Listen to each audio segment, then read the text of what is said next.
Kaum Datuk Limbatan terdiri atas beberapa keluarga. Salah satu keluarga tersebut adalah 10 orang bersaudara, 9 laki-laki dan seorang perempuan. Oleh penduduk sekitar, 9 lelaki masing-masing bernama Kukuban, Kudun, Bayua, Malintang, Galapuang, Balok, Batang, Bayang, dan Kecian. Itu disebut Bujang 9. Sementara itu, adik perempuan mereka bernama Siti Rasani, biasa dipanggil Sani.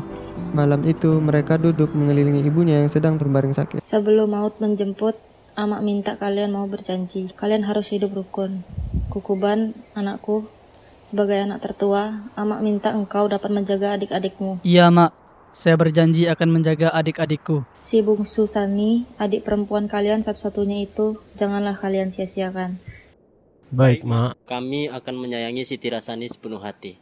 Tak usah khawatir, Uni. Saya akan menjaga dan mendidik anak-anak agar kelak membahagiakan kita semua. Teh racikanmu ini memang luar biasa rasanya, Sani. Persis rasanya dengan teh buatan Ama. Udah Kudu dan udah Bayua bisa saja. Hanya teh biasa udah. Rendang buatanmu ini juga sangat lezat, Sani. Ditemani pula dengan gulai pucuk ubi ini. Ternyata kau mewarisi kecakapan Amak dalam memasak, Dek. Makanya, jangan rakus kau Galapuang. Makanlah secukupnya saja. Ayo kita berangkat. Nanti fajar menyingsing. Tanah ini adalah warisan leluhur kita. Kami akan bekerja keras untuk menjaga kesejahteraannya. Datuk Limbatan. Sebagai mama, ia juga berkewajiban menjaga dan memelihara harta pusaka yang merupakan sumber kehidupan semua anggota keluarga luas, yang dimana mama sangat berperan penting di dalam tatanan kehidupan di ranah Minangkabau, yang sesuai dengan falsafah Kaluak paku kacang balimbiang, tampurong lenggak lenggoan, dibawa anak rang sarwaso. Anak dipangku kemenakan di bimbiang, kurang kampuang dipatenggakkan, renggang kampuang jan binaso. Adalah satu hal yang sangat penting bagi seorang mama untuk mengayomi anak kemenakan. Di samping beratnya tanggung jawab sebagai ayah dari anak-anaknya.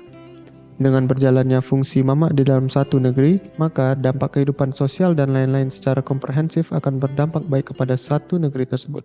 Ingatlah, dalam adat kita seorang laki-laki bukan hanya bertanggung jawab kepada keluarganya sendiri, tetapi juga kepada kaum dan kemenakan. Anak di pangku jo pancarian, kemanakan dibimbing jo pusako. Kami paham, Datuk. Kami akan selalu menjaga adat dan kaum kita. Kalian harus terus belajar dan bekerja keras. Kelak kalian yang akan memimpin di negari ini. Jangan lupakan adat dan tanggung jawab kalian. Iya, Datuk.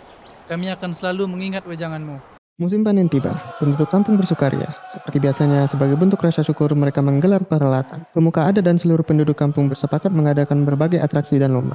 Salah satu atraksi yang selalu mereka gelar adalah adu ketangkasan bermain silat.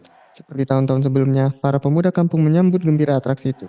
Dengan semangat berapi-api, mereka segera mendaftarkan diri kepada panitia acara. Tak terkecuali Kukuban dan Giran, mereka pun turut ambil bagian dalam atraksi tersebut.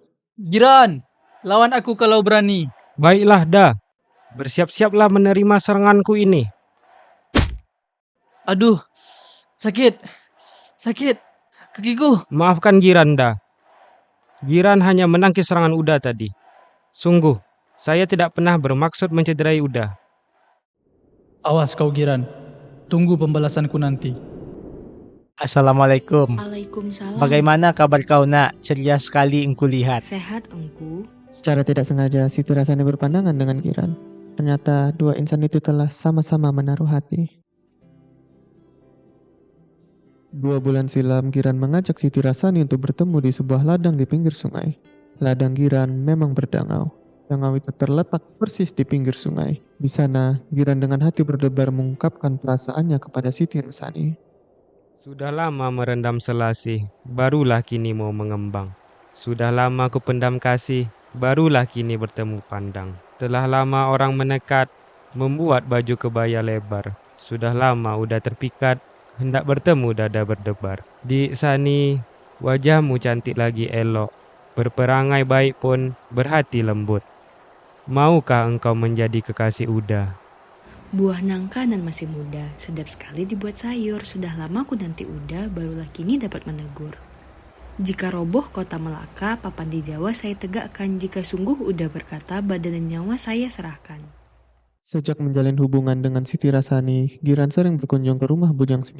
Ia berusaha membantu pekerjaan di sawah untuk lebih dekat dengan keluarga Siti Rasani. Namun Kukuban terlihat tidak menyukai kehadiran Giran.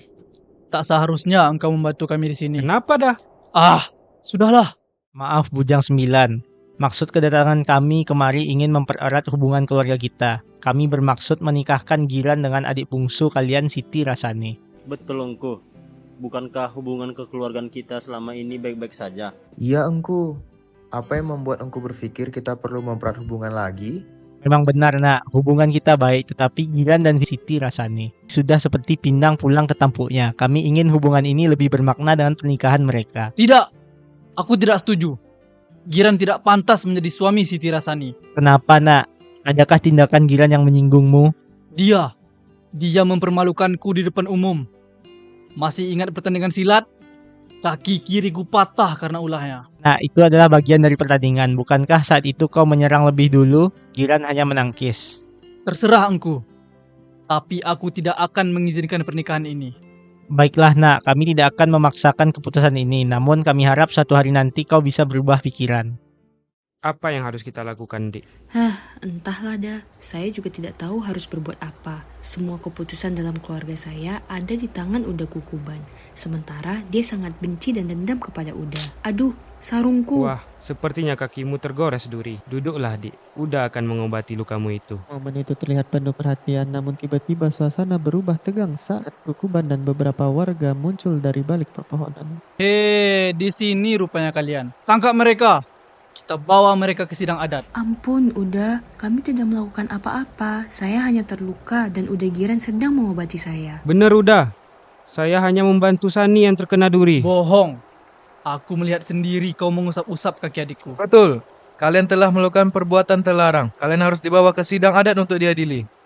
Ayo, bawa mereka ke sidang adat. Kenapa ini harus terjadi? Kami hanya ingin hidup bahagia. Ketahuilah saudara-saudara, Giran dan Siti Rasani telah terbukti melanggar adat. Mereka berduaan di Dangau. Mereka pasti telah melakukan perbuatan tak senonoh. Saya melihat sendiri mereka bermesraan di Dangau. Kami tidak melakukan apa-apa. Saya hanya mengobati luka Sani yang terkena duri. Ampun, engku. Kami tidak bermaksud melanggar adat. Tidak perlu dengarkan pembelaan mereka. Mereka sudah terbukti melanggar adat. Perbuatan mereka bukan hanya memalukan, tapi juga membawa sial bagi kampung kita. Saudara-saudara, dengarkan dulu penjelasan mereka. Jangan kita memutuskan sesuatu tanpa dasar yang benar. Cukup, Datuk Limbatang. Semua saksi telah memberikan kesaksian. Kata mufakat telah diambil. Di samping memalukan, perbuatan Siti Rasani dan Giran juga dapat membawa sial seluruh kampung.